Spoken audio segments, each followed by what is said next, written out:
కొన్ని విలువైన సత్యాలు మనం నేర్చుకున్నాం. ప్రభు అయిన యేసుక్రీస్తు వారిని గుర్చిన సంపూర్ణత లేఖనాల వెలుగులో చూడడం మనకు రాదు. సంఘానికి ఇటీవల కాలంలో బాగా అలవాటు అయిపోయింది ఏంటంటే రాయితీల ప్రసంగాలు ఎక్కువ అలవాటు అయిపోయాయి. తెలుగులో సామెత ఉంది, మీ ఇంటికి వస్తే ఏమిస్తారు, మా ఇంటికి వస్తే ఏం చేస్తారు. ఎప్పుడు పట్టుకెళ్ళిపోయే గొడవే. ఏమిస్తారు కాదు. దేవా, నీ సన్నిధికి వచ్చాం, నీ వాక్యాన్ని దర్శించే నేత్రాలు మాకు, లోతైన అధ్యయనం చేయగలిగే మేధస్సును మాకు ఇవ్వని అడగాలి. మనకి క్యారెక్టర్ స్టడీలు అర్థమవుతాయి. మరియమ్మ కోసం చెప్పామనుకోండి, నొప్పు లేకుండా అర్థమవుతుంది. మనకి జక్కే కొరకు చెప్పామనుకోండి, ఈజీగా అర్థమవుతుంది. కానీ లేఖనాలని పరిశోధన, పరిశీలన, దాని స్టడీ, డీప్ స్టడీలోకి మనం వెళ్ళామనుకోండి, ఆ కుర్రోడు ఏదో చెప్పాడండి రాత్రి అంటారు. కానీ విషయం ఏంటి తెలుసా? గుర్తుపెట్టుకోండి, అన్నీ అవసరమే, క్యారెక్టర్ స్టడీలు అవసరమే. అంతకన్నా ముఖ్యము ఆధ్యాత్మిక లోతైన విషయాలు కూడా అవసరం. ఏం చెప్పాలనుకుంటున్నానంటే, ఒక విచిత్రమైన వచనంతో మనం పరిశోధనకు బయలుదేరతాం. పేతురు రాసిన మొదటి పత్రిక తీయండి. పేతురు రాసిన మొదటి పత్రిక, మేము ప్రశ్న అడుగుతాం, జాగ్రత్తగా చూడండి. పేతురు రాసిన మొదటి పత్రిక 2వ అధ్యాయం 24వ వచనం తీయండి. పేతురు రాసిన మొదటి పత్రిక 2వ అధ్యాయం 24వ వచనం. మనము పాపముల విషయమై చనిపోయి నీతి విషయమై జీవించినట్లు ఆయన తానే తన శరీరమందు మన పాపములను మ్రాను మీద మోసుకొనెను. ఆయన పొందిన గాయముల చేత మీరు స్వస్థత నొందితిరి. ఆగుతాం. ప్రశ్న, యేసుప్రభు వారి గాయాలు పొందితే ఎవరు స్వస్థత పొందుతారట? మనం అంటే డైరెక్ట్గా చెప్పండి, క్రిస్టియన్స్. ఆయన పొందిన గాయాల వలన మనకు స్వస్థత. అంటే ఆయన గాయాలు పాలైపోయాడు గనక మనకి ఎప్పుడు ఏం జరగాలి? స్వస్థత జరగాలి. మిమ్మల్ని అందరిని అడుగుతున్నాను, ఈ ప్రాంగణంలో, ఈ రోడ్డు మీద నా ఎడం పక్కన నా ఎదురుగా కూర్చున్న మీ అందరినీ అడుగుతున్నాను, మీకు ఏ డిసీజులు లేవంటారా? డిసీజ్ అంటే రోగం. ఈ రోజుకి యేసుప్రభుని నమ్ముకున్న మనకి ఏదొక బెడద రోగం పట్టి పీడిస్తుందా? లేదా? పీడిస్తుంది. ఆడవాళ్ళకు ఉండే ప్రాబ్లమ్స్ ఆడవారికి ఉన్నాయి, మగవారికి ఉండే ప్రాబ్లమ్స్ మగవారు ఉన్నాయి. ఆడ మగ తేడా లేకుండా 40 ఏళ్ళు దాటితే అందరికీ సమానంగా వచ్చే బంపర్ ఆఫర్లు ఉన్నాయి. షుగర్లు, బీపీలు, అల్సర్లు, కడుపు నొప్పులు, పిప్పలు బాధ, అరికాల మంటలు, అన్ని ఆఫర్లు ఇవి. తల బండిపోతుంది, గడ్డాలు మెరిసిపోతున్నాయి, కళ్ళ కింద లొట్టలు వస్తున్నాయి. ఎన్ని మేకప్లు చేసినా ఎడార్లు ఎండిపోయినాయి, ఎర్సెట్లాగే తయారవుతున్నాం. రోగమే. ఒకప్పుడు ఏం తిన్నా అరిగేది, సారు కూడా అరుగుతలేదు ఈ మధ్య. మన ఒకప్పుడు ఏ పరిస్థితి అయినా బాగుండేది. మరి పేతురేట్ ఎలా చెప్తున్నాడు? ఆయనను నమ్ముకున్న వారికి, ఆయనను వెంబడించిన వారికి, ఆయన వైపు నేరుగా చూసిన వారికి ఆయన పొందిన గాయాల వలన స్వస్థత. అంటే ఆయన సిలువ వేయబడమే మనకి స్వస్థత. దీన్నే మూల పదం ఏమంటారంటే యెహోవా రాఫా అంటారు. స్వస్థపరచు యెహోవా. ఆ స్వస్థపరచు యెహోవాకి నిలువెత్తు రూపం, దేవునికి రిప్రజెంట్గా న్యూ టెస్టిమెంట్లో మనకి ఎక్స్పోజ్ అయిన క్యారెక్టర్ లార్డ్ మెస్సయ్య, ప్రభు అయిన యేసుక్రీస్తు వారు. అంటే ఆ యెహోవా రాఫా అనే పదానికి నిలువెత్తు అర్థమే ప్రభు అయిన యేసుక్రీస్తు. అందుకే ఆయన వైద్యుడు అనుంది, స్వస్థపరచువాడు, సమాధానకర్త, బాగు చేయవాడు. ఆయన గురించి రాస్తున్నాడు, ఇదిగో ఆయన గాయాల వలన స్వస్థత పడతామంటున్నారు.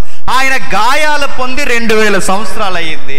మన రోగాలు ఎందుకు తగ్గట్లేదు?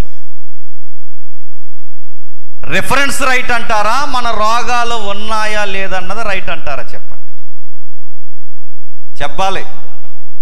వాక్యం ఎప్పుడు సత్యం. ఇప్పుడు వాక్యం ఏమందంటే ఆయన పొందిన గాయాల వలన మీకు స్వస్థతలు వస్తాయి అన్నారు. మరి స్వస్థతలు వచ్చినప్పుడు హాస్పిటల్కి ఎందుకు వెళ్తున్నారు?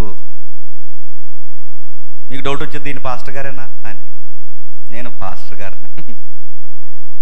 ఇలా మాట్లాడుతున్నట్టు ఏతువాదులు కదా మాట్లాడతారంటే, ఏతువాదులు కూడా నోటి మీద ఏలేసుకునేది సత్యం అని వినాలి అంటే నువ్వు పట్టుకున్న బైబిల్ లోతేంటో నీకు తెలియాలి.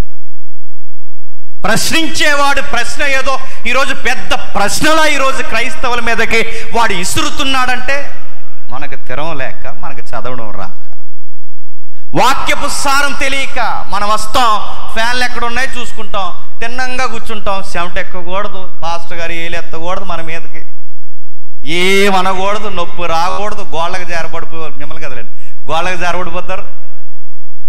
ఎక్కడ కూర్చునే వాళ్ళు అక్కడ కూర్చుంటారు, చక్కగా కూర్చుంటారు. కొంతమంది పాస్టర్ గారికి నేరు కూర్చోరు, కొంచెం డిస్టెన్స్లో మెయింటైన్ చేస్తారు. నొప్పి ఉండకూడదు, మనకు అస్సలు ఏం నొప్పి ఉండకూడదు. అరే నీకు కూర్చొని ఒక గంట కూర్చుని వాక్యం ఉండడానికి నీకు నొప్పి లేకపోతే అసలు నువ్వు బైబిల్ చదువుతావా? డౌట్ అవుతుంది. బైబిల్ చదవట్లేదు కనుకే సోమరతనం క్రైస్తవ్యానికి ఎక్కువైంది కనుకే మతోన్మాదులు రోజు రోజుకి ఎక్కువై వాళ్ళు అడిగే అరువు తెచ్చుకున్న ప్రశ్నలు, అరువు మళ్ళీ చెప్తున్నాను, అరువు దావా ప్రశ్నలు, అరువు ప్రశ్నలు తెచ్చుకున్న, అదే పెద్ద మేధావు ప్రశ్నలాగా, అదేదో సైంటిఫిక్ విట్నెస్ లేదన్నట్టు క్రైస్తవ స్వస్థతల్ని అటకారం చేస్తున్నారు. మనోళ్ళు కూడా స్వస్థతని ఎలిబ్రేట్ చేయడం రాలేదండి కొంతమందికి. మళ్ళీ వస్తున్నాను, మళ్ళీ గాయాల వలన స్వస్థత ఏంటి? ఇప్పుడు ఆ రెఫరెన్స్ రైట్ అయితే మన రోగాలకు ఎందుకు స్వస్థత రావు? ఒకవేళ మన రోగాలు రైట్ అయ్యి ఈ రోజుకి తగ్గట్లేదంటే ఆ వచనం తప్ప. ఒకవేళ ఆ వచనం తప్ప అయితే నేను ఇక్కడ కూర్చుని గొంతు తెంచుకుని ఈ వాక్యాలు మాట్లాడడం ఎందుకు? మీరు అక్కడ కూర్చోవడం ఎందుకు? వారం వారం రావడం ఎందుకు? సినిమాలు మానేయడం ఎందుకు? షికార్లు మానేయడం ఎందుకు? ఇంత జాగ్రత్తగా భయపడుతూ బతకడం ఎందుకు? బైబిల్లోనే తప్పులు ఉంటే ఇంకా మనం తప్పులు చేయకుండా ఉండడం ఎందుకు? అందరిలాగా ఆనందంగా ఉంటాంగా. అంటే ఇది సత్యమైతే మనం అర్థం చేసుకోవడంలోనే ఏదో చెప్పండి లోపం ఉందన్నమాట. ప్రశ్నలు వేస్తున్నాను. కొంతమంది ఈ వచనాన్ని చూపించి, ఇప్పుడు నేను అడిగాను కదా ప్రశ్న, గాయాల వలన స్వస్థత అంటే క్రైస్తవులకు రోగాలు వస్తున్నాయి గనక కొంతమంది ఏమన్నారంటే ఇది ఈ స్వస్థత కాదండి, దాని ఎక్స్ట్రీమ్ వెళ్ళిపోయి కొంతమంది ఏమన్నారంటే స్వస్థతలు లేవు, ఆగిపోయాయి అన్నారు. స్వస్థతలు లేవంట, ఆగిపోయాయని అడుగుతున్నాను. ఈ రోజుకి స్వస్థతలు జరుగుతాయా జరగవా? జరుగుతాయి. ఎలా జరుగుతాయి? కొంచెం పైకి లేకండి, అలా పరిగెట్టండి అంటారా? అదా స్వస్థత అంటే? ఇలా నమ్ముతున్నారండి. నిన్న రాత్రి ఒక హౌస్ విజిటింగ్ వెళ్ళాం. హైదరాబాద్లో ఒక పెద్ద చర్చ్ ఉందండి. ఆయనది పేరు చెప్పేది దాన్ని సిగ్గు లేకుండా. ఆయన పేరు సామ్యుయల్ పట్టా. ఆయన ప్రసంగాలు, అన్ని ప్రసంగాలు యూట్యూబ్లో అప్లోడ్ చేయరండి. ఎందుకు చెప్తున్నా? అప్లోడ్ చేయడు ఆయన. నేను డైరెక్ట్గా చెప్తున్నాను. రేమా డాక్టరీన్ అని ఒక డాక్టరీన్ ఉంటుంది.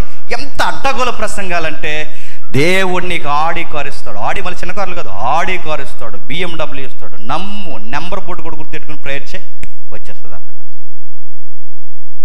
నువ్వు ఇల్లు అడుగుతున్నావా? నాకు ఇల్లు నచ్చింది. వాళ్ళ సాక్ష్యాలు మీరు చూడండి కావాలంటే. నేను తప్పు అయితే నేను చెప్తున్నాను, నా చెప్పు తీసుకుని కొట్టుకుంటాను.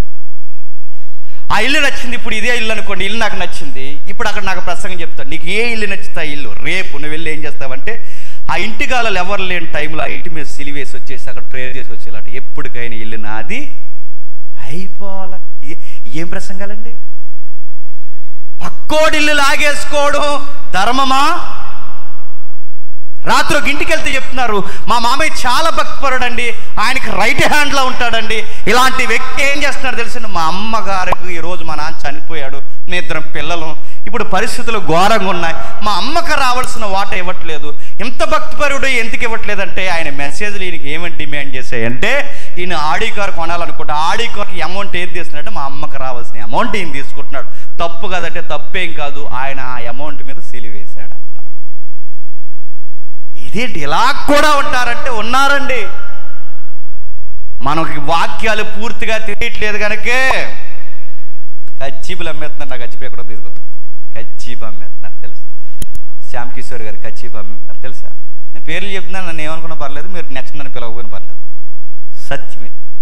కచ్చిపులు అమ్మేస్తారు, మన నూనె మనకే అమ్మేస్తారు. ఇదేంటండి? స్వస్థతలు లేవని అంటలేదండి, స్వస్థతలు జరుగుతాయి, కానీ ఇలాంటి దొంగల వలన జరగవు. స్వస్థతలు జరుగుతాయి, ఈ రోజుకి స్వస్థత జరుగుతుంది.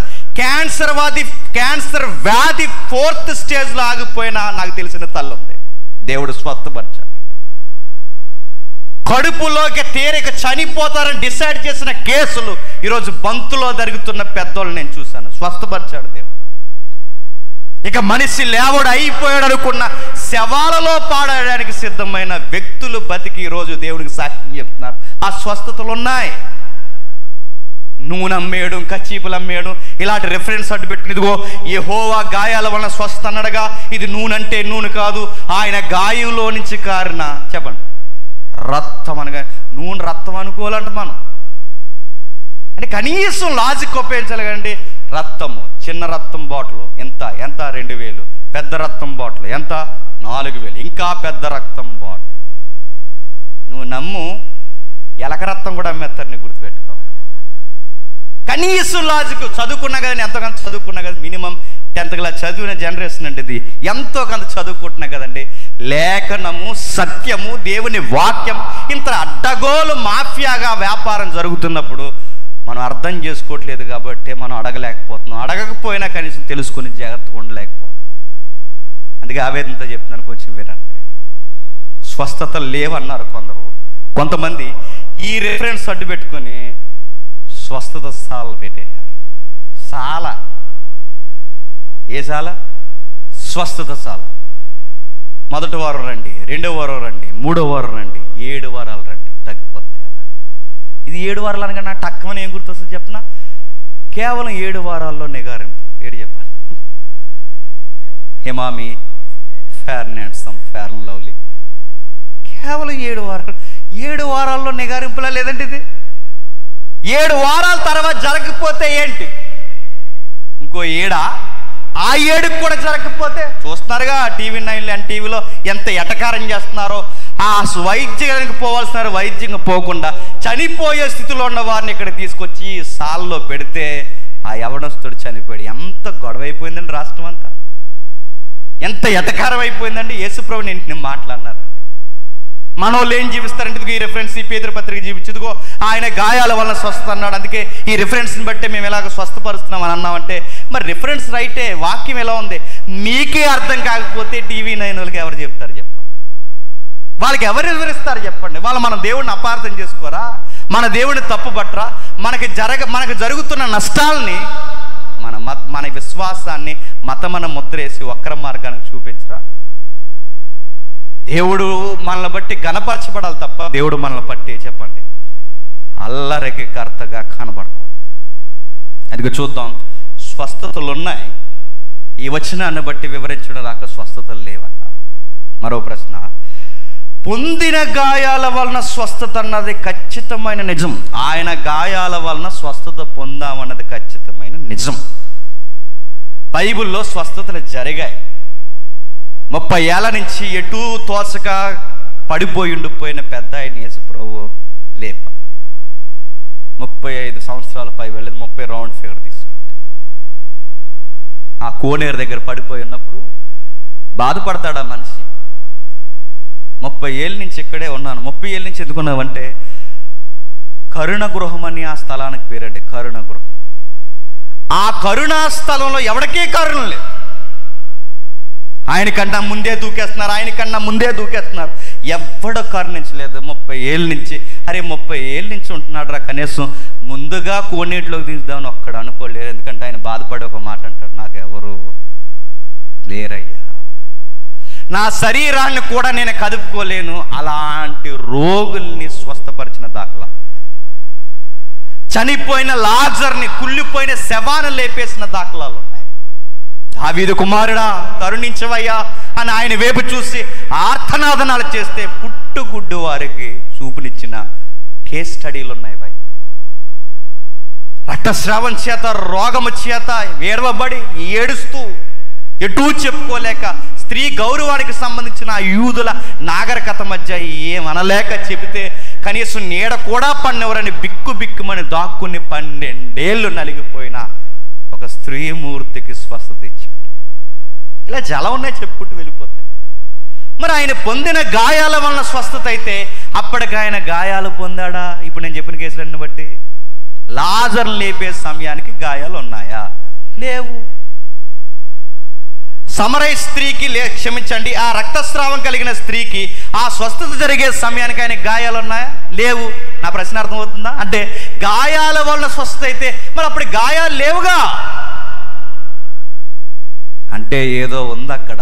చెప్పండి, ఆ గాయాల వలన స్వస్థత అన్న అర్థాలు ఏవో ఉన్నాయి, అవి అర్థం చేసుకోవడంలో కొంచెం విఫలమయ్యాం. అంటే ఈ రెఫరెన్స్ ఇలా రాస్తున్నాడంటే ఈ రెఫరెన్స్ ఎక్కడది? పేతురు గారికి ఆ మాట ఎక్కడది? పేతురు గారు కొత్తగా రాసిన మాట కాదు. ఆ మాట ఎక్కడదంటే ఒక్కసారి ఒక రెఫరెన్స్ చూసి వెనక్కి వెళదాం. కొరింథీ పత్రిక చూడండి ఒకసారి. కొరింథీ పత్రిక 15వ అధ్యాయం, కొరింథీ పత్రిక 15వ అధ్యాయం 3వ వచనం చూడండి. కొరింథీ పత్రిక 15వ అధ్యాయం 3వ వచనం. నాకు ఇవ్వబడిన ఉపదేశము మొదట మీకు అప్పగించితిని, అది ఏమనగా లేఖనాల ప్రకారము క్రీస్తు మన పాపముల నిమిత్తము మృతి పొందెను, సమాధి చేయబడెను, లేఖనముల ప్రకారము 3వ దినమున లేపబడెను. ఏంటట? లేఖనాల ప్రకారం. ప్రశ్న అడుగుతుందని చెప్పండి. లేఖనాల ప్రకారం అంటే క్రీస్తు అంటే ఏంటో మనకు బాగా అర్థం కావాలి అన్న ఆయన గూర్చి రాయబడిన మాటలు మనకు స్పష్టంగా అర్థం కావాలి అంటే ఎందులోని చూస్తే అర్థమవుతాడు. చెప్పండి. లేఖనం అంటే చెప్పాలి. లేఖనం అంటే చెప్పాలి. తెలియకపోతే సిగ్గు లేకుండా తెలియదని చెప్పండి. త్వరగా అయిపోద్ది ప్రశ్న. తెలియకపోయినా మనం తెలిసిన ట్యాగ్ చెప్తాం. అది వచ్చింది మనతో కూడా. నేను అదే అనుకుంటున్నాను అంటాం. అదే మనం ఎక్కడైనా బాగున్నాండి, ఎక్కడ బయట ఏ విషయం తెలియకపోయిన నష్టాలు ఏమనవండి. మరి అక్కడ ఎంత యాక్టింగ్ చేసినా పర్లేదు. వాక్యం దగ్గర తెలియకపోతే తెలియదు, తెలిస్తే తెలుసు. ఇప్పుడు మీ సహోదరుడిని మీ బిడ్డలు అటువంటి అడుగుతున్నాను, లేఖనం అంటే ఏంటి చెప్పండి. ఏంటట? దేవుని వాక్యం అడుగుతున్నా. నేను పర్యాయ పదాలు అడగట్లేదు. లేఖనం అంటే దేవుని వాక్యం, వాక్యం అంటే లేఖనం. పర్యాయ పదాలు ఇవి కాదు. లేఖనం అంటే నెక్స్ట్ లేఖనాల్లో రాయబడిన ప్రకారమే జరుగుతుందట. లేఖనాల్లో నుంచి ఆయన అర్థం చేసుకోండి. లేఖనం అంటే చచ్చారు ఈరోజు నా చేతిలో. చెప్పండి. లేఖనం అంటే పౌలు గారు ఆ పదాన్ని రాసే సమయానికి బాగా గుర్తుపెట్టుకోండి. పౌలు గారు ఆ పదాన్ని కొరింథీలో ఆ పదాన్ని వాడే సమయానికి, ఆ మాట వాడే సమయానికి లేఖనాల్లో నుంచి క్రీస్తుని మనం చూడాలని ఆ వర్డ్ ఉపయోగించే సమయానికి ఆయన దృష్టిలో, ఆయన ఉద్దేశంలో మొదట శతాబ్దంలో 2000 సంవత్సరాల వెనక్కి అక్కడ లేఖనం అంటే అర్థం పాత నిబంధన 39 పుస్తకాలే లేఖనం. మాట అర్థమైందా? పాత నిబంధన 39 పుస్తకాలు అంటే నేను బోధిస్తున్నా అంటే పౌలు అంటున్నాడు, నేను బోధిస్తున్న యేసుక్రీస్తు వారు ఎవరైతే ఉన్నారో ఆ యేసుక్రీస్తు వారిని నేను దేనిలో నుంచి ప్రపంచానికి చూపిస్తున్నానంటే పాత నిబంధన లేఖనాలు అంటే ఆ 39 పుస్తకాల నుంచే నేను చూపిస్తున్నాను. నేను చెబుతున్న ప్రసంగాలు రైటా రాంగ్ అని మీరు డిక్లేర్ చేయాలి అంటే ఇప్పుడు నేను చెబుతున్న యేసుక్రీస్తు వారికి బేస్మెంట్ ఏంటని చెప్తున్నాడు ఆయన?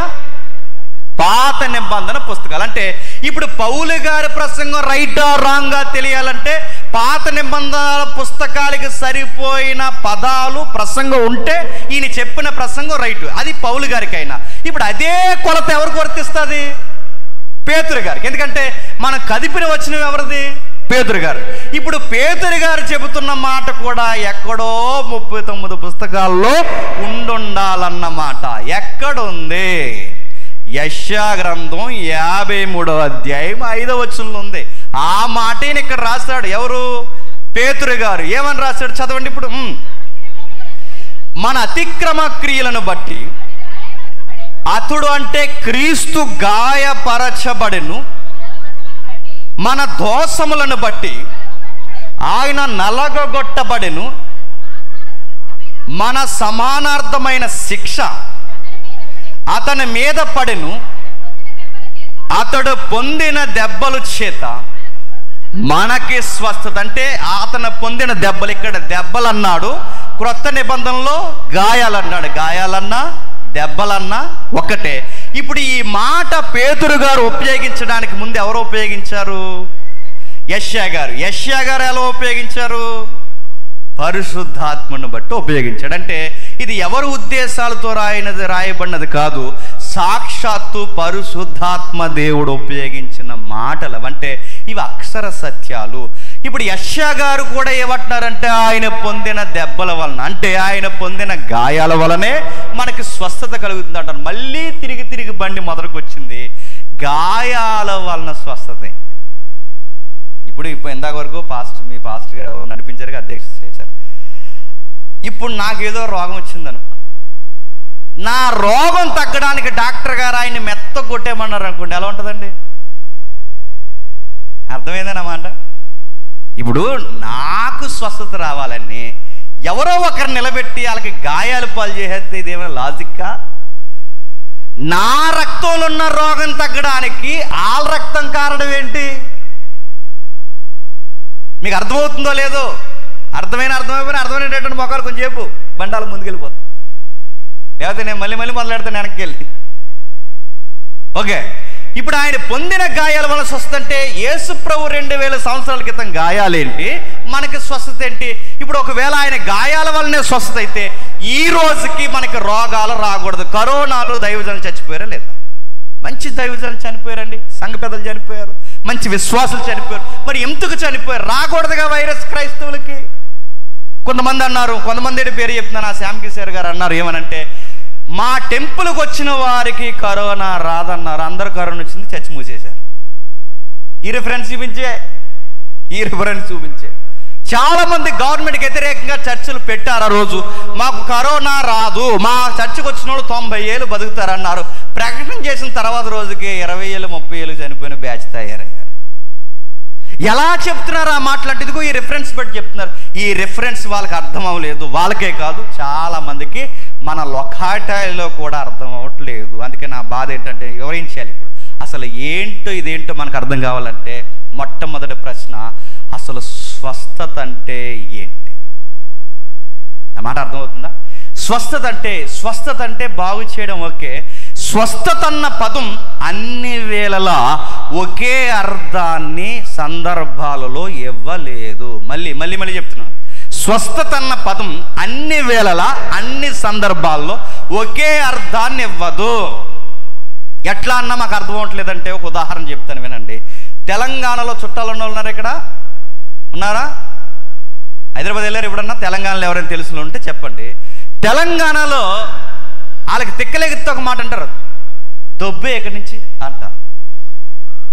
దొబ్బే అంటే వెళ్ళిపోమని వాళ్ళ దృష్టిలో. మన కోనసీమలో దొబ్బే అంటే ఏంటి?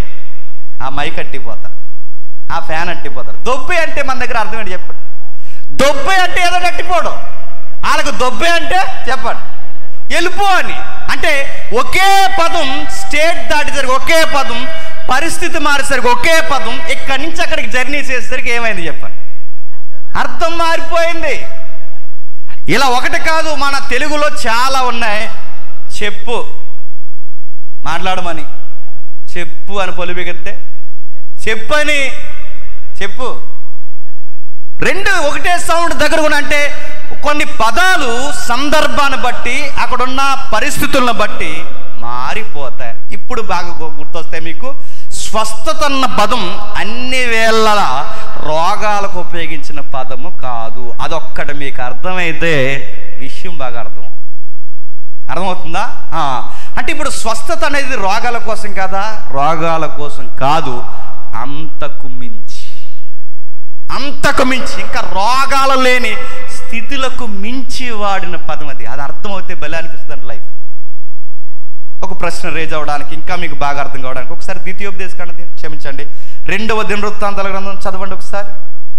2వ దినవృత్తాంతాల గ్రంథం 7వ అధ్యాయం, 2వ దినవృత్తాంతాల గ్రంథం 7వ అధ్యాయం 14వ వచనం చూడండి. నా పేరు పెట్టబడిన నా జనులు తమ్మును తాము తగ్గించుకొని ప్రార్థన చేసి నన్ను వెతికి తమ చెడు మార్గమును విడిచిన ఎడల ఆకాశము నుండి నేను వారి ప్రార్థన విని వారి పాపములు క్షమించి వారి దేశాన్ని స్వస్థపడతాను. మళ్ళీ అండర్లైన్, ఏ పెన్ ఉంటే ఆ పెన్తో గీయండి. ఏంటట? దేశానికి స్వస్థత అని అడుగుతున్నాను. దేశానికి స్వస్థత ఏంటండి? దానికి ఏం రోగం వచ్చింది? గోళ్ళకు రోగాలు వస్తాయా? నేను అడుగుతున్నాను, పొలానికి రోగం ఏంటి? భూమికి రోగం ఏంటి? మీరు గుడజారి అప్పారావు గారు డెఫినేషన్ తీసుకురాకండి ఇక్కడికి. జి అప్పారావు గారు తెలుసు కదా. గుడజారి అప్పారావు గారు ఏమన్నారంటే, దేశం అంటే మట్టి కాదో, దేశం అంటే మనుషులు. ఆయన డెఫినేషన్ వేరు. దేశం అంటే మట్టి కాదు, దేశం అంటే మనుషులు. ఆయన సందర్భం వేరు, ఆయన టెక్స్ట్ వేరు. ఆయన ఉద్దేశంలో దేశం అనగానే మట్టి, చెట్టు, శ్యామ, రాళ్ళు, రప్పలు అనుకుంటున్నారు. దేశం అంటే మొట్టమొదటి మనుషులు. ఇప్పుడు అప్పారావు గారి డెఫినేషన్ తేకూడదు ఇక్కడికి. అప్పారావు గారి డెఫినేషన్ వేరు, చెప్పండి. పరిశుద్ధాత్ముడి యొక్క డెఫినేషన్ వేరు. ఇప్పుడు మరలా దేశం అంటే ఏంటంటే, దేశం అంటే దేశమే. దేశం అంటే నైసర్గిక స్వరూపం కొరకే మాట్లాడుతున్నాడు, జాగ్రఫీ కొరకే మాట్లాడుతున్నాడు, భూభాగాల కొరకే మాట్లాడుతున్నాడు. దేశానికి రోగం ఏంటండి? ఇప్పుడు మనకు జ్వరం వచ్చింది అనుకోండి, డల్గా ఉంటాం. దేశానికి ఎకరాలకు జ్వరం వస్తే డల్గా ఉంటుంది. అది దేశానికి జ్వరం ఏంటి? దేశానికి రోగం ఏంటి? దానికి ఏం రోగం వచ్చింది? దాన్ని స్వస్థపడతా అంటాడు యెహోవా. అంటే దాని అర్థం ఏంటంటే, దేశానికి రోగం రావడం అంటే పండే పంటలు పండడం మానేస్తాయి, పడే వర్షాలు పడడం మానేస్తాయి, పారే నదులు పారడం మానేస్తాయి, వికసించే మొక్క వికసించడం మానేస్తుంది, దిగుబడి తగ్గిపోద్ది. అంటే ఇప్పుడు దేశానికి స్వస్థత లేదు. దేశం ఏమైంది? దేశానికి చీడపీడ పట్టింది. ఇప్పుడు ఈ దేశానికి పట్టిన చీడపీడ పోవాలి అంటే దేశానికి స్వస్థత. దేశానికి స్వస్థత అంటే మళ్ళీ పంటలు పండాలి, మళ్ళీ నదులు పారాలి, మళ్ళీ వర్షాలు కురవాలి, మళ్ళీ యథాస్థితికి రావాలి. ఇప్పుడు దేశానికి స్వస్థత అంటే అర్థం ఏంటి? యథాస్థితికి వచ్చేదాన్ని, అంటే ఎలా ఉన్నది మళ్ళీ అలా వచ్చేదానినే స్వస్థత. ఇప్పుడు దేశానికి నేను స్వస్థత ఇస్తా అన్నాడు. ఎప్పుడు స్వస్థత? మీరు నా మాట వింటే ఈ భూమి మీ మాట వింటుంది. మీరు నా మాట వినకపోతే ఈ భూమి మీ మాట వినదు. మీ దేశానికి స్వస్థత అంటే మళ్ళీ మీ పంటలు పండి, మీకు దిగుబడి బాగా వచ్చి, మీ కడుపులు బాగా నిండి, మీ సంతానాభివృద్ధి జరగాలి అంటే, దేశము ఫలభరితంగా ఉండాలి అంటే, మీరు నా దగ్గర పాపాలు క్షమించమని గోజాడితే మళ్ళీ మీ దేశానికి స్వస్థత వస్తుంది. ఇప్పుడు దేశానికి స్వస్థత రావడం అంటే ఎలా పండే పంటలు అలా పండడం, ఎలా పారే నదులు అలా పారడమే స్వస్థత. అంటే యథాస్థితికి వచ్చే దాన్నే ఏమంటారు చెప్పండి? స్వస్థత. అంటే ఇప్పుడు దేశానికి స్వస్థత అన్న దగ్గర అర్థం మారిపోయింది. అంటే ఎలా ఉన్న స్థితికి అలా వచ్చేదాన్నే స్వస్థత అంట. కానీ మన వాళ్ళు ఏమంటున్నారు స్వస్థత అంటే? ఇప్పుడు నాకు చెయ్యి ఇరిగిపోయింది అనుకోండి, నాదే అనుకోండి, ఎందుకంటే ఎవరిదన్నా ఒప్పుకోరు కాబట్టి, నాది ఇరిగిపోయింది అనుకోండి, నా చేతికి స్వస్థత రావడం అంటే ఏంటి చెప్పండి? కుట్లేసిన తర్వాత మళ్ళీ బాగుపడమా? కొంచెం ఎలా పైకి లేపి, కొంచెం అలా పైకి లేపి, అలా లేపిన నాకు మైక్ ఇచ్చేసి కొట్టండి సప్పట్లు కొట్టండి అంట. అదా స్వస్థత అంటే? తెలుసా, అంతకుముందు నా చెయ్యి ఎలా ఉండేదో మళ్ళీ అలాగే ఇంత వంకు కానీ లోపం కానీ లేకుండా ఎలా ఉన్న చెయ్యి మళ్ళీ అలా రావడమే స్వస్థత. అంత బ్రైట్గా ఉన్నాయా?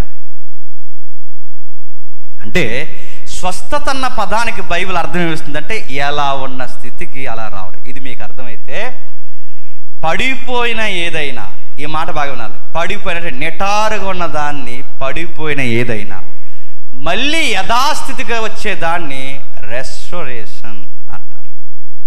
ఇలా ఉన్నదాన్ని మళ్ళీ ఈ స్థితికి, అంటే ఎలా ఉన్నదంటే ఇప్పుడు దేశం పడ్డది, పంటలు పంట మానింది, మళ్ళీ పండుతుంది. ఎలా వచ్చింది? యథాస్థితికి వచ్చింది. ఇప్పుడు యేసుప్రభు పొందిన గాయాల వల్ల మనకు స్వస్థతలు అంటే ఇప్పుడు మనందరం ఏవైనట్టు పడిపోయాం. ఎక్కడి నుంచి పడిపోయాం? అసలు జీవితం ఇది కాదు, ఒక అసలు జీవితం నుంచి పడిపోయాం. అసలు జీవితం అంటే తెల్లెంటికలు రావు. అది జీవితం. టీవీలో అడ్వర్టైజ్మెంట్ వస్తుంది, ఏమని తెలుసా? తెల్ల వెంట్రుకలు పీకేయకండి, అలా గోదరేజ్ కట్ చేయండి, ఇలా కలపండి, రాయండి, ఎంత నిగారింపో చూడండి అన్నారు. కట్ చేసేసారు బ్యాచ్. నేను అడుగుతున్నాను, అయ్యా నీకు ఎన్ని రోజులు ఉంటుంది చెప్పు. కాటికి రాసేస్తారండి, కాటికి మసేసినట్టు ఉంటుంది. నువ్వు మాట చెప్పండి, తెల్లెంటుకలు అలా ఉండేయండి, బాగుంటాయి. నిజంగానే సీనియారిటీ అది. నేను అడుగుతున్నాను, చాలామందికి మనసులో మీరు ఒప్పుకోకపోయినా నాకు ఉంటుందండి, ఎప్పుడు మనం కాస్త హెల్దీగా బ్యూటీగా ఉండాలని అనిపిస్తుంది, ఫిట్గా ఉండాలనిపిస్తుంది, అనిపించదా? ఖచ్చితంగా అనిపిస్తుంది. ఎవరిగా అనిపిస్తుంది కాబట్టి అద్దంలో చూసుకుంటాం, అనిపిస్తుంది కాబట్టి స్నానం చేస్తాం, అనిపిస్తుంది కాబట్టి అప్పుడప్పుడు కొంచెం తగ్గిస్తాం, కొంచెం పెంచుతాం. ఎవరికైనా అనిపిస్తుంది. తెల్ల వెంట్రుకలు రావడం ఎవరికి ఇష్టం ఉండదండి. ఉంటుందా? రోగాలు రావడం ఎవరికి ఇష్టం ఉండదండి. వయసు మారిపోతున్నప్పుడు వయసు తగ్గిపోవడం ఎవరికి ఇష్టం ఉండదండి. నేను అడుగుతున్నాను, ఎందుకు తెల్లంటికలు రావాలి? ఎందుకు మడతలు పడాలి? ఎందుకు తగ్గిపోవాలి? ఎందుకు మనిషి ఇలా నీరసించిపోయి ఒకరోజు ఎందుకు చచ్చిపోవాలి? ఇది కాదు మన జీవితం. తెల్ల వెంట్రుకలు రావడం, ముడతలు పడిపోవడం, రోగాల బారిన పడిపోవడం, నీకన్నా ముందు నీ భార్య, నీకన్నా ముందు నీ భర్త, నీ పిల్లలో ఎవరో ఒకరు చనిపోవడం, ఈ బాధల మధ్య ఏడవడం, ఏంటి స్థితి? దీన్ని తప్పించే నాదులు లేరన్న ఈ ఏడుపు జీవితం కాదు మన జీవితం. ఒకప్పుడు మన జీవితం నిటారు జీవితం. ఆ జీవితం ఎలా అంటే తెలుసా? రోగాలు, వయస్సు తగ్గని జీవితం. అది పోయింది కాదు, పోగొట్టింది మానవ ప్రపంచం. పోయింది కాదు, మన మూలాల జనకలు చెడగొట్టారు, తెగొట్టారు. ఆదాము, అవ్వ. మీరు ఎప్పుడైనా గమనించండి, ఏదైనా తోటం జీవితాన్ని మీరు ఎప్పుడైనా గమనించండి. అవ్వమ్మ లేట్ అయిపోయింది, ఈరోజు త్వరగా పడుకోవాలి, రేపు పిండి రుబ్బాలని ఏమైనా టెన్షన్ ఏంటి ఏదైనా తోటలో ఉందా? త్వరగా నిద్రపోవాలి, రేపు ఆఫీస్కి వెళ్ళకపోతే టయానికి నేను వెళ్ళలేనని టెన్షన్ ఉందా ఆయనకి? రేపు బ్రేక్ఫాస్ట్ ఏంటి, లంచ్ ఏంటి, డిన్నర్ ఏంటి, డిష్ ఏంటి, గొడవందాలకి? తినకపోతే ఏమైపోతాం, తింటే ఏమైపోతాం, ఏంటి ఈ మధ్యలో పొట్టొచ్చేసింది, బిర్యానీలు ఎక్కువ తినే కంగారందాలకి? అసలు అంతకన్నా ఏంటి, అసలు బట్టలు ఉన్నాయా వాళ్ళకి? నేను అడుగుతున్నాను, బట్టలు ఎందుకు వేసుకుంటాం చెప్పండి? ఎందుకు వేసుకుంటాం చెప్పండి, సిగ్గులేకండి చెప్పండి. ఎందుకు వేసుకుంటాం చెప్పు. ఎందుకు వేసుకుంటాం తెలియదు, వేసుకుంటాం మనం, అది గొడవ. వేసుకోద్దని కదండో, మళ్ళీ నన్ను అరెస్ట్ చేస్తారు. వేసుకోండి. ఎందుకు వేసుకుంటాను తెలుసా? ఇప్పుడు ఈ బట్ట వేసుకున్నాను, ఇది ఎందుకు వేసుకున్నాను? ఇది రైన్ సీజన్ కనుక కొంచెం దళసరగున్నది వేసుకున్నాను, కొంచెం సమ్మర్ సీజన్ కనుక కొంచెం గాలి వేసేది, అంటే సీజన్ బట్టే బట్టలు వేసుకున్నాను. ఫ్యాషన్కి వేసుకోం బట్టలు. ఎందుకు వేసుకుంటాను చెప్పండి? కాలం నుంచి, అంటే ఒక కాలంలో ఎండకి ఎండిపోకూడదు, వానకి తడిసిపోకూడదు, చలికి వణికిపోకూడదు, ఎండకి ఉక్కుపోకూడదని కాలానికి అనుగుణంగా ఏం వేసుకుంటాను చెప్పండి? బట్టలు వేసుకుంటాం. ఒకవేళ వేసుకోకపోతే వడదెబ్బకి ఎగిరిపోతావు, వేసుకోకపోతే చలికి వణికిపోయి చలిదూరంతో చచ్చిపోతావు, వేసుకోకపోతే వర్షానికి విలవిల్లాడిపోతా. అంటే ఒక కాలాన్ని మన శరీరం ఎదుర్కోలేదు. దానికి కప్పాల్సిన బట్ట కప్పకపోతే, సీజనల్గా డ్రెస్ మెయింటెనెన్స్ మనం చేయకపోతే శరీరము ఎఫెక్ట్ అయిపోతాయి. ఇప్పుడు ప్రశ్న, మరి వాళ్ళు ఏ సీజన్ అయినా బట్టలు లేవు వాళ్ళకి? ఎవరికి? వాళ్ళకి బట్టలు లేవు. కానీ అడుగుతున్నాను, ఈ బట్టలు లేవు, కానీ మన ఊహలకు అందని బట్ట ఉంది వాళ్ళకి వయసు తగ్గదు, వాళ్ళకి తినకపోతే చావు రాదు, వాళ్ళకి రోగాలన్న ప్రస్తావన లేదు, వాళ్ళ కంటి చూపు మందగించదు, వాళ్ళకి సత్తువ తగ్గదు, ఆ యవ్వనం ఎప్పటికీ పోదు, సావన్న పేరే వాళ్ళ దగ్గర లేదు. ఆ పండు తెంచక ముందు ఈ మూలుగుతున్న ఈ మాయా ప్రపంచమే ఏదైనా తోటలో లేదు. మరి వాళ్ళ బట్టలు లేకపోతే వాళ్ళకి సిగ్గున్నదంటే, సిగ్గున్నా వాళ్ళ అవయవాలు బయటికి కనబడవు. అది ఎలా? ఈ డూమ్స్ ఉన్నాయి, మీరు చూడండి డూమ్. ఆ డూమ్ లైట్ని మీరు నేరుగా చూడండి, లోపల ఏం వెలుగుతుందో మీకు కనబడద్దా? అస్సలు కనబడదు. ఆ గంట చూడండి, ఇంకేం కనబడదు. డూమ్ వెలుగుతుందని చెప్పు లోపల ఉన్న పిల్మెట్ కనబడదు.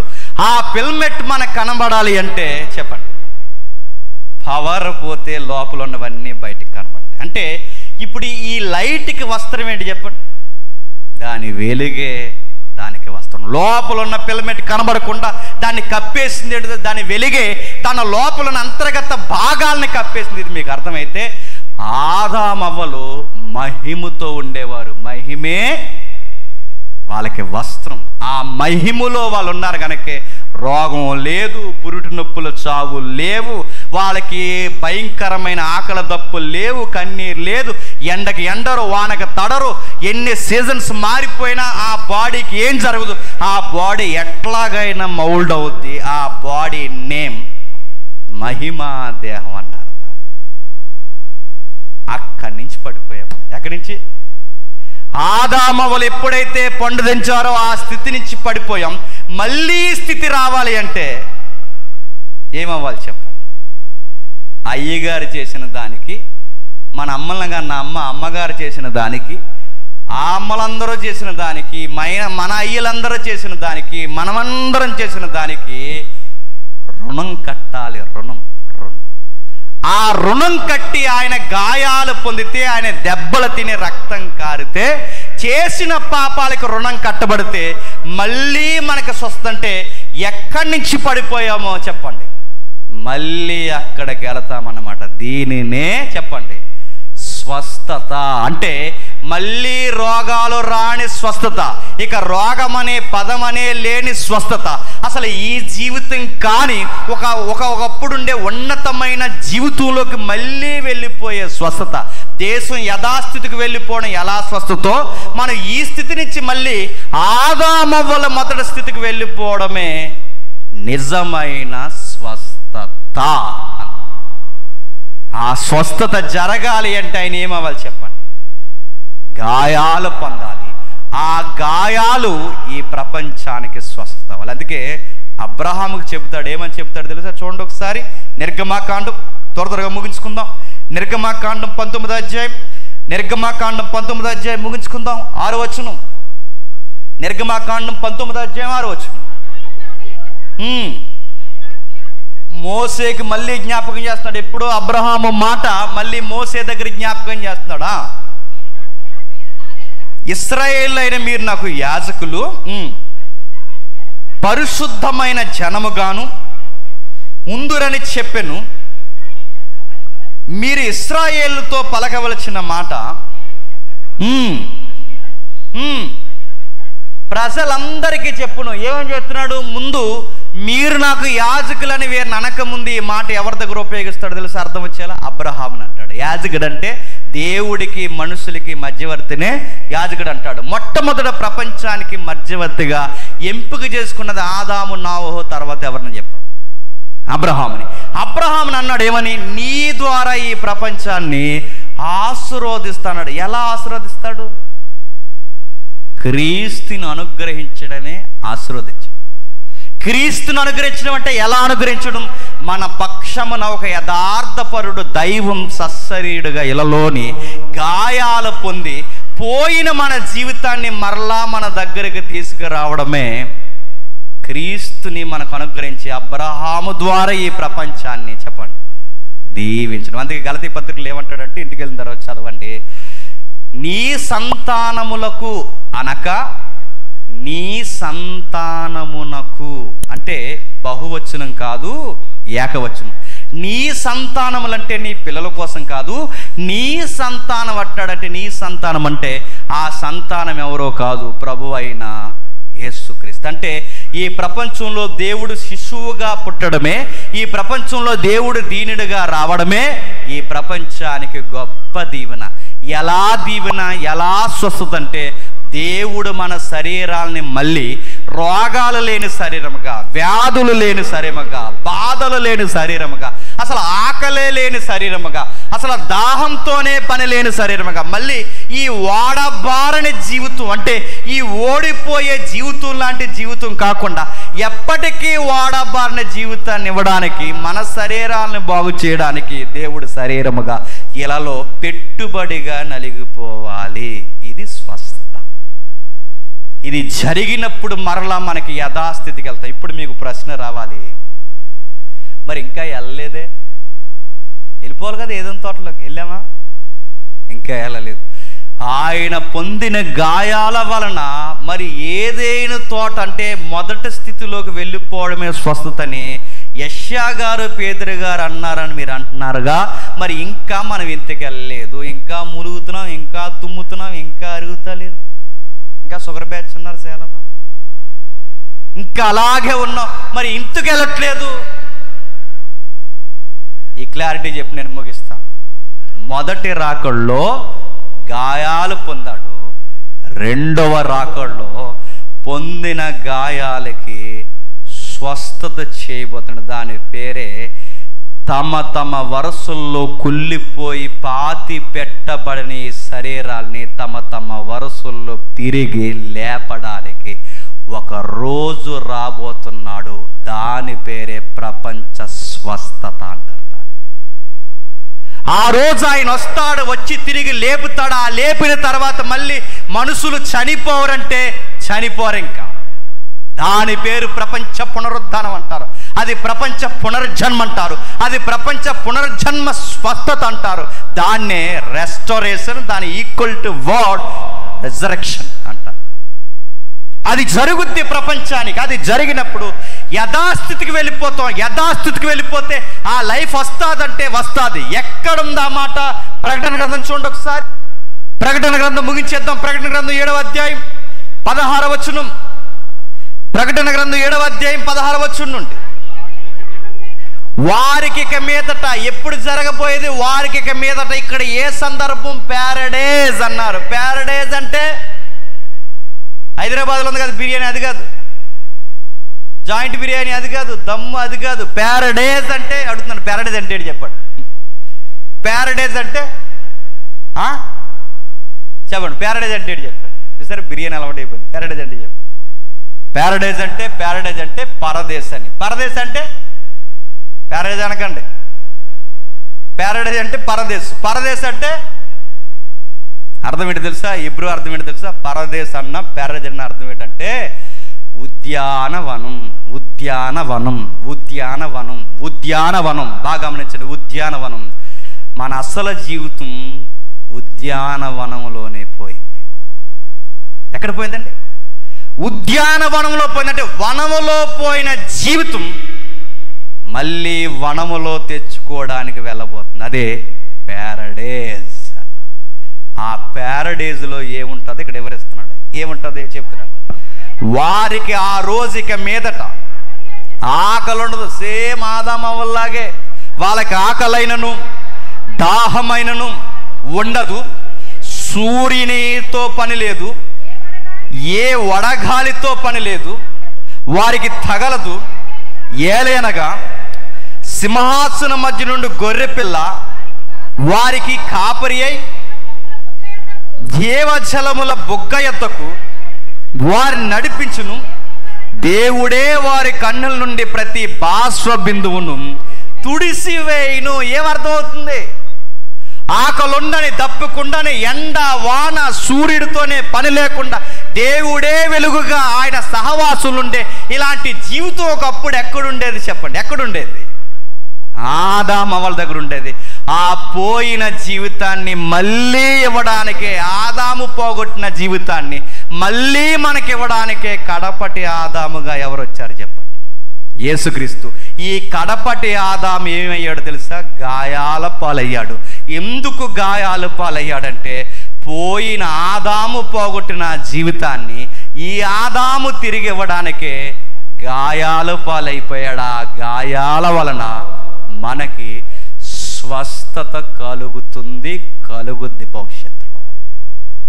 ఇప్పుడు చెప్పండి, స్వస్థత అంటే మోసం తగ్గిపోయాయి, స్వస్థత అంటే ఆగలేస్తుంది, స్వస్థత అంటే ఇవి కాదండి. ఇవి ఇక్కడ ఆగిపోకండి. స్వస్థత అంటే ఈ 60 ఏళ్ళ జీవితంలోనే ఆగిపోకండి. స్వస్థత అంటే ఇది కదండి. ఎంతకు మించి స్వస్థత అంటే పేతురు గారి ఉద్దేశంలో, యెషయా గారి ఉద్దేశంలో, దేవుడి ఉద్దేశంలో ఏంటి స్వస్థత అంటే మనుషులు మళ్ళీ ఆ జీవితానికి రావడమే స్వస్థత. ఇప్పుడు చెప్పండి, ఆ జీవితం కావాలా? మీరు ఎంత గోదరేజాయిలు వేసినా వచ్చేద్దండి. మళ్ళీ ఆ జీవితం రావాలంటే యేసయ్య గాయాలలో నువ్వు బాప్టిజం పొందాలి. ఆయనలో నువ్వు రక్షణలోనికి రావాలి. ఆయనలోనికి రావాలంటే ఆ పరదేశులో నువ్వు అడుగు పెట్టాలి అంటే గొర్రె పిల్లని ఈరోజే మహిమా దేవుడిగా నువ్వు నమ్మాలి. రెఫరెన్స్ చదువుకుంటాం. దేవా యెహోవా రాఫా అన్నాం, ఏంటి మాకు రోగాలు తగ్గట్లేదంటే ఆయన చెప్పినది కరెక్టే. చెప్పండి, మనం అర్థం చేసుకోవడంలోనే లోపం. ఈ జీవితానికి తగ్గించాలనుకుంటే తగ్గిస్తాడు. ఈ జీవితం కాదు, నా బిడ్డకి శాశ్వతమైన జీవితాన్ని నేను ఇవ్వాలనుకుంటాను అనుకున్నప్పుడు ఈ జీవితంలో తగ్గించకుండా అలాగే వదిలేస్తాడు. నీకు ఈ జీవితమే ఎక్కువ అనుకుంటే ఈ జీవితానికి స్వస్థత ఇస్తాడు. దేవా నాకు ఈ జీవితం కాదు, ఈ జీవితం కన్నా ఆ జీవితం నాకు విలువైనది, నాకు అది ఇవ్వు ప్రభువా అంటే దేవుడిని ఖచ్చితంగా దాని కొరకు నిన్ను సిద్ధపరుస్తాడు. ఎబ్రీ పత్రికలు ఏముందో చూడండి ఒకసారి. ఎబ్రీలకు రాసిన పత్రిక ముగించేద్దాం. ఒట్టే చెప్తున్నాను, నిజంగా ముగించేద్దాం. ఇందాక నుంచి అన్నాడు ముగించట్లేదేటాని కదా, ముగించేద్దాం. ఎబ్రీలకు రాసిన పత్రిక 11వ అధ్యాయం. ఎబ్రీలకు రాసిన పత్రిక 11వ అధ్యాయం 35వ వచనం చూడండి. ఎబ్రీలకు రాసిన పత్రిక 11వ అధ్యాయం 35వ వచనం. అమ్మ, స్త్రీలు మృతులైన తమ వారిని పునరుద్ధానం వలన మరలా పొందిరి, కొందరైతే మరీ శ్రేష్టమైన పునరుద్ధానం పొందగోరి విడుదల పొందనొల్లక యాతన పెట్టబర్రి. ఏంటట, కొందరు అన్నారట మీ యజమానుల్ని మీ పిల్లల్ని బతికించమంటారంటే వాళ్ళు అన్నారట, కొంతమంది భక్తులు బతికించండి అయ్యి, అంతకన్నా ఏం కావాలని కోరుకున్నారు, అలా బతికేశారు. మరికొంతమంది అన్నారట మా వారిని బతికించొద్దు. అని అడిగితే ఇప్పుడు బతికినా మళ్ళీ ఒకరోజు చచ్చిపోతారు. మాకు ఇది కాదు, ఈ పునరుద్ధానం కాదు, ఇప్పుడు బతికినా చనిపోతారు, ఇప్పుడు రోగం తగ్గినా మళ్ళీ ఏదో ఒక రోజు రోగం వస్తుంది, ఇప్పుడు ఏం జరిగినా మళ్ళీ 60 ఏళ్ళ జీవితంలో మళ్ళీ జరుగుతుంది. ఇది కాదు, ఇంకెప్పటికీ చనిపోని, ఇంకెప్పటికీ రోగం రాని శ్రేష్టమైన పునరుద్ధానం కావాలి. దేవా మాకు అదివ్వు, దాని కొరకు ఈ జీవితంలో కొరడా దెబ్బలైనా తింటాం, బంధకాలైనా అనుభవిస్తాం, ఖైదీలుగా అయినా ఉండిపోతాం, రాళ్లతో కొట్టబడతాం, రంపాలతో కోయబడతాం, శోధింపడతాం, ఖడ్గాలతో చంపబడతాం, గొర్రె చర్మాలు కప్పుకుంటాం, మేక చర్మాలు వేసుకుని దరిద్రులమై ఉండి శ్రమ పొంది హింస పొంది అడవుల్లో, కొండల్లో, గృహల్లో, స్వరంగంలో తిరుగుతాం, సంచరిస్తాం. అట్టి వారిగా మేము ఉంటాం. ఎందుకంటే మాకు ఈ లోకము యోగ్యమైనది కాదు, ఆ జీవితం కావాలి.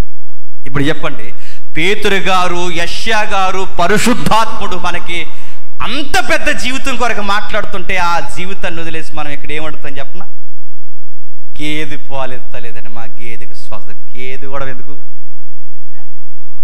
గేదెల కోసం, పిల్లుల కోసం, మోషన్స్ కొరకు ఇవ్వండి ప్రార్థనలు. అరుగుతలేదు బాబు, తిన్నది ఎవడదేమాడు అంత గట్టిగా ఎవడదేమాడు అడుగు. అరిగిలా తినచ్చు కానీ కొంచెం గ్యాప్. ఎప్పుడు ఫుడ్ ఎలా తినని చెప్పనా? కొంచెం ఎలుతుగానే తినండి. చెప్తున్నాను, ఎందుకు చెప్తున్నాను వినండి. ఎలుతుగానే, ఫుల్ తినకండి, ఎలుతుగానే తినండి, హెల్తీగా ఉంటారు.